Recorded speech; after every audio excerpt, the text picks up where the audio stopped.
ধরে নিন আপনি কারোর সাথে ফোনে কথা বলতেছেন। আপনি যার সাথে ফোনে কথা বলতেছেন সে যেই সময়টাতে কথা বলতেছে আপনিও যদি সেম টাইমে কথা বলেন তাহলে কি কেউ কারোর কথা শুনতে পারবেন? নিশ্চয়ই না। যদি একজন আরেকজনের কথা শুনতে চায় তাহলে সামনের ব্যক্তিটা যে সময় কথা বলবে তখন আপনাকে চুপ থাকতে হবে, আপনি যখন কথা বলবেন তখন সামনের ব্যক্তিটাকে চুপ থাকতে হবে। তাহলেই দুইজনের কথা ঠিকমতো শুনতে পারবো বা বুঝতে পারবো।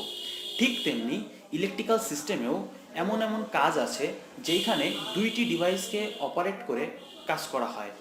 কিন্তু সেই দুইটি ডিভাইস যদি একই সাথে কাজ করে বসে বা একই সাথে কাজ করতে চায় তাহলে ইলেকট্রিক্যাল সিস্টেমে অনেক বড় একটা দুর্ঘটনা ঘটবে।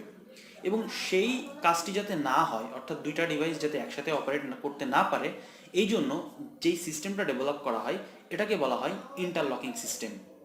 এই ইন্টারলকিং সিস্টেম সাধারণত দুই ধরনের হয়ে থাকে। এক হচ্ছে মেকানিক্যাল ইন্টারলক, দুই হচ্ছে ইলেকট্রিক্যালি ইন্টারলক। এইখানে যে ছবিগুলো দেখতে পাচ্ছেন এইগুলো হচ্ছে মেকানিক্যাল ইন্টারলক এবং এইগুলো সাধারণত ব্রেকারের ক্ষেত্রে ব্যবহার করা হয়, কারণ ব্রেকারের ক্ষেত্রে সাধারণত ইলেকট্রিক্যাল ইন্টারলক খুব বেশি ব্যবহার করা যায় না। তবে কিছু কিছু ইন্টারলকিং সিস্টেম আছে, মেকানিক্যাল সিস্টেম আছে যেগুলো ম্যাগনেটিক কন্ডাক্টরের ক্ষেত্রেও ব্যবহার করা যায়।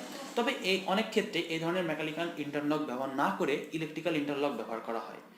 কেন এই ইন্টারলক ব্যবহার করা হয় এবং কোথায় কোথায় এই ইন্টারলক ব্যবহার করা হয়, কিভাবে ব্যবহার করা হয়, সেইগুলো নিয়েই আজকের ভিডিওটি।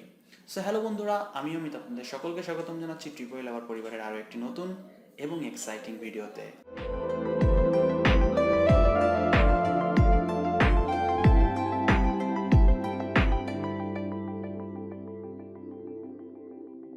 তো ইলেকট্রিক্যাল ইন্টারলক সম্পর্কে আপনাদেরকে ধারণা দেওয়ার জন্য এইখানে আমি একটা সার্কিট করে রাখছি।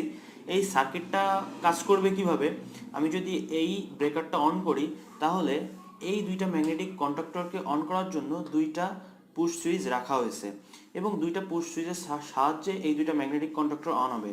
যেমন আমি যদি এইটা চাপ দিই তাহলে আমার প্রথম ম্যাগনেটিক কন্ডাক্টর অন হইলো এবং এইটা চাপ দিলে আমাদের দ্বিতীয় ম্যাগনেটিক কন্ডাক্টরটা অন হইলো এবং স্টপ সুইচ চাপ দিলে আমাদের দুইটা ম্যাগনেটিক কন্ডাক্টর ছেড়ে দিল। আবার এটা চাপ দিয়ে যদি আমরা স্টপ সুইচ চাপ দিই তাহলে আমাদের এই ম্যাগনেটিক কন্ডাক্টরগুলো ছেড়ে দিল। যদি আমরা এই ম্যাগনেটিক কন্ডাক্টর দুইটা দিয়ে ইন্ডিভিজুয়ালি মোটরগুলো চালাইতে চাই তাহলে এই কানেকশনটা আমাদের ঠিক আছে, এটাতে কোনো প্রবলেম নাই।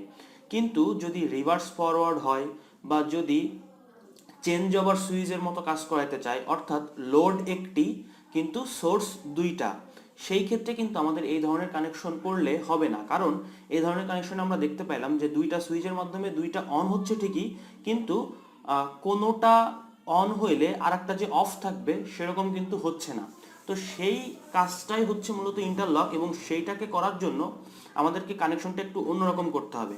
কারণ আপনারা কিন্তু এর আগে যে স্টার্টার দেখাইছি আমি, সেইখানে স্টার্টারের যে আউটপুট ছিল সেইখানে কিন্তু শর্ট করা ছিল। সো আপনারা বুঝতেই পারতেছেন যদি আউটপুট শর্ট করা থাকে এবং থ্রি ফেজ লাইন আইসা যদি স্টারে দেখছিলেন যে উপরের মাথা শর্ট করা ছিল, থ্রি ফেজ লাইন আইসা যদি শর্ট হয়ে যায় তাহলে কত বড় একটা বিপদ ঘটবে সেটা তো আপনি বুঝতেই পারতেছেন। এছাড়া যদি রিভার্স ফরওয়ার্ডের ক্ষেত্রে হয় সেই ক্ষেত্রে কিন্তু আমাদের ফেজ ঘুরাই দিতে হয়, সেক্ষেত্রেও যদি আমাদের দুইটা ম্যাগনেটিক কন্ডাক্টর একসাথে ধরে বসে তাহলেও কিন্তু অনেক বড় একটা বিপদ ঘটবে। এছাড়া যদি আমরা ম্যানুয়ালি চেঞ্জ ওভার যদি করতে চাই সেই ক্ষেত্রে আমাদের আউটপুট থাকে কিন্তু একটা এবং ইনপুট আসে দুইটা, তাহলে জেনারেটর আর আরইবি যদি একই সাথে ধরে বসে তাহলে অনেক বড় একটা বিপদ ঘটবে। এবং সেই কারণেই কিন্তু আমাদের এই ধরনের সার্কিটগুলোতে ইন্টারলকিং সিস্টেম করতে হয়। সো আমরা এখানে যে কাজটা করব এখন সেটা হচ্ছে যে যদি আমরা প্রথম সুইচ চাপ দিই তাহলে এটা অন হবে ঠিকই, কিন্তু সেই সময়ে সেকেন্ড সুইচে কোনো কাজ করবে না, অর্থাৎ সেকেন্ড সুইচের মাধ্যমে এটা অন হবে না। আবার সেকেন্ড সুইচ যদি আগে চাপ দিই তাহলে এটা অন হবে ঠিকই, কিন্তু এইটা অন হবে না। সেটা কিভাবে হবে সেটা আমি এখনই আপনাদেরকে দেখিয়ে দিচ্ছি। সো আমাদের এখানে সেই কাজটা করা হয়ে গেছে। দেখেন এখন যদি আমরা পাওয়ারটা অন করি তাহলে আমরা যখন প্রথম সুইচটা প্রেস করতেছি তাহলে এটা আমাদের ধরতেছে, কিন্তু আমরা যখন সেকেন্ড সুইচটা প্রেস করতেছি তখন আমাদের দ্বিতীয়টা কিন্তু ধরতেছে না। তখন দ্বিতীয়টা ধরানোর জন্য আমাদের কি করতে হবে, আমাদেরকে স্টপ করতে হবে। স্টপ করার পরে এখন যদি আমরা দ্বিতীয় সুইচটা চাপ দিই তাহলে দ্বিতীয় সুইচটা আমার ধরতেছে, কিন্তু সেই সময়ে প্রথম সুইচটাতে প্রেস করলে আমার কিন্তু প্রথমটা ধরতেছে না। ঠিক আছে, সো আবার আমাকে স্টপ করতে হবে, তখন আমি যে কোনো একটা চালাইতে পারবো। সো এইটা হচ্ছে সেই ইন্টারলকিং, যাতে করে একসাথে দুইটা ডিভাইসকে কোনোভাবেই না চালানো যায়। এই জিনিসটা বোঝানোর জন্য আমি আপনাদেরকে কম্পিউটার স্ক্রিনে নিয়ে যাচ্ছি এবং সেইখানে ডায়াগ্রাম করে বুঝিয়ে দিচ্ছি। তো চলুন কম্পিউটার স্ক্রিনে যাই। সো প্র্যাকটিক্যাল কাজের ক্ষেত্রে আপনারা যেই জিনিসগুলো দেখতে পাইছেন, এখানে কিন্তু আমরা সেই জিনিসগুলো রাখছি। দুইটা ম্যাগনেটিক কন্ডাক্টর রাখছি, দুইটা ম্যাগনেটিক কন্ডাক্টরকে পরিচালনা করার জন্য দুটো স্টার্ট সুইচ রাখছি আর একটা স্টপ সুইচ রাখছি। এইখানে যে ধরনের কানেকশনটা করা হয়েছিল সেই কানেকশনটা করে আমি আপনাদেরকে দেখিয়ে দিচ্ছি যে প্রথম দিকে আমাদের কানেকশনটা কেমন ছিল।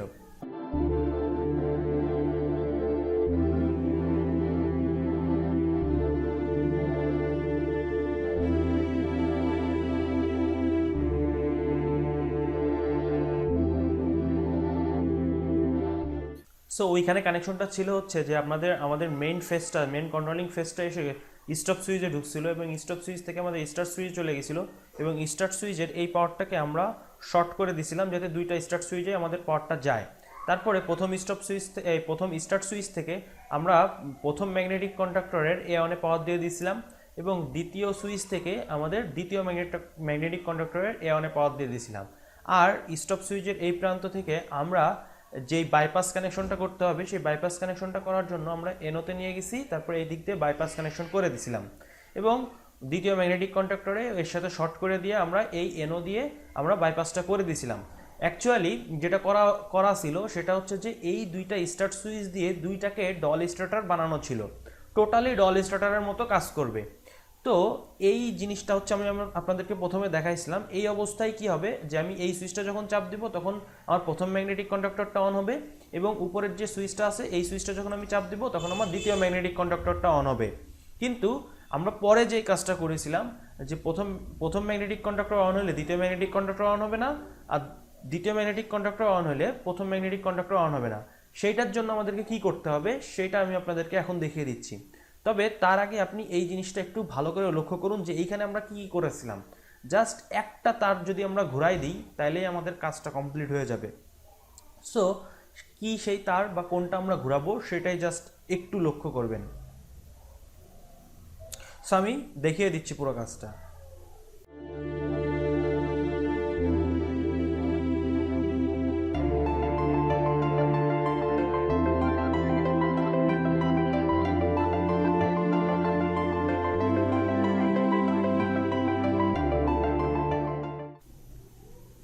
ওকে, পরের বার আমরা যে কানেকশনটা করছিলাম সেটা কিন্তু আমাদের কমপ্লিট হয়ে গেছে।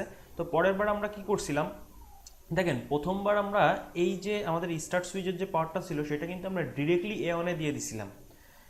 প্রথম সুইচের যেটা ছিল সেটাও কিন্তু আমরা ডিরেক্টলি দিয়ে দিয়েছিলাম, দ্বিতীয় সুইচ থেকে যেটা যাচ্ছিল সেটাও কিন্তু আমাদের ডিরেক্টলি A1 দিয়ে দিয়েছিলাম। কিন্তু এইবার আমরা কি করছি, এইবার আমরা ডিরেক্টলি না দিয়ে আমরা দেখেন প্রথম যে স্টার্ট সুইচটা আছে সেটার থেকে যে পাওয়ারটা বেরোয়েছে সেটাকে আমরা সরাসরি নিয়ে গেছি পরের যে ম্যাগনেটিক কন্ডাক্টর আছে সেটার এনসিতে এবং সেই এনসি ঘুরিয়ে তারপরে কিন্তু আমাদের A1 পাওয়ারটা নিয়ে আসছি। বাকিটা কিন্তু সেমই ছিল, বাকিটা যে আমরা বাইপাস কানেকশন করছি সেটা কিন্তু সেমই আছে, কিন্তু শুধুমাত্র আমরা স্টার্ট সুইচের যে পাওয়ারটা আছে সেটা আর একটা ম্যাগনেটিক কন্ডাক্টরের এনসি ঘুরিয়ে নিয়ে গেছি এবং 2 নম্বর যে সুইচটা আছে সেই সুইচটা থেকে যে পাওয়ারটা বের হয়েছে সেটা আমাদের প্রথম ম্যাগনেটিক কন্ডাক্টরের এনসি ঘুরে তারপরে আমাদের A1 কিন্তু পাওয়ারটা গেছে। এবং এই জিনিসটা জাস্ট মাথায় রাখলেই হবে, যখনই আমরা দুইটা ম্যাগনেটিক কন্ডাক্টরের মধ্যে এই ধরনের ইন্টারলকিং সিস্টেম করতে চাবো তখন আমাদের একটা ম্যাগনেটিক কন্ডাক্টরের পাওয়ার অন্য একটা ম্যাগনেটিক কন্ডাক্টরের এনসি ঘুরিয়ে জাস্ট নিয়ে আসতে হবে। এতে করে কি হবে দেখেন, যখন আমি ফার্স্ট এই দুইটা ম্যাগনেটিক কন্ডাক্টর প্রথম অবস্থায় বন্ধ আছে, তাহলে আমি ফার্স্ট সুইচটা যখন প্রেস করতেছি তখন কিন্তু আমাদের এই লাইনটা ধরে সেটা কিন্তু চলে আসতেছে একদম এই এনসি হয়ে, তখন কিন্তু আমার A1 পাওয়ারটা প্রবেশ করতেছে। কারণ এটা বন্ধ আছে, বন্ধ থাকা অবস্থায় এটা যেহেতু এনসি আছে লাইনটা কিন্তু সরাসরি চলে আসতে পারতেছে। কিন্তু যখন এই ম্যাগনেটিক কন্ডাক্টরটা ধরতেছে তখন এর এই এনসিটা কিন্তু কাট অফ হয়ে যাচ্ছে, যার কারণে এই দ্বিতীয় সুইচটা যখন আমরা প্রেস করতেছি তখন কিন্তু এই দিক দিয়ে লাইনটা পাস হতে পারতেছে না এবং দ্বিতীয় ম্যাগনেটিক কন্ডাক্টরটা ধরতে পারতেছে না।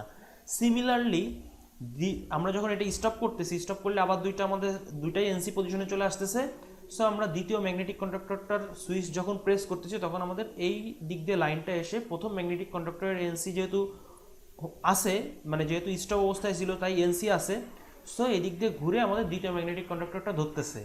সো আপনি যখনই ইলেকট্রিক্যাল ইন্টারলকিং করতে হবে, যখনই আপনি করবেন না কেন, সেটা স্টার ডেল্টার ক্ষেত্রে হোক, সেটা রিভার্স ফরওয়ার্ডের ক্ষেত্রে হোক, সেটা হচ্ছে আপনার অটো চেঞ্জ ওভারের ক্ষেত্রে হোক, বা চেঞ্জ ওভার সুইচের যে ক্ষেত্রে হোক, বা যে কোনো ধরনের, যখনই আপনার মনে হবে যে দুইটা ম্যাগনেটিক কন্ডাক্টরের মধ্যে ইন্টারলকিং করব, তখন আপনাকে ম্যাগনেটিক কন্ডাক্টরের এনসিগুলো ব্যবহার করতে হবে, করে এই ধরনের কানেকশন করেই আপনি ইন্টারলকিং করতে পারবেন।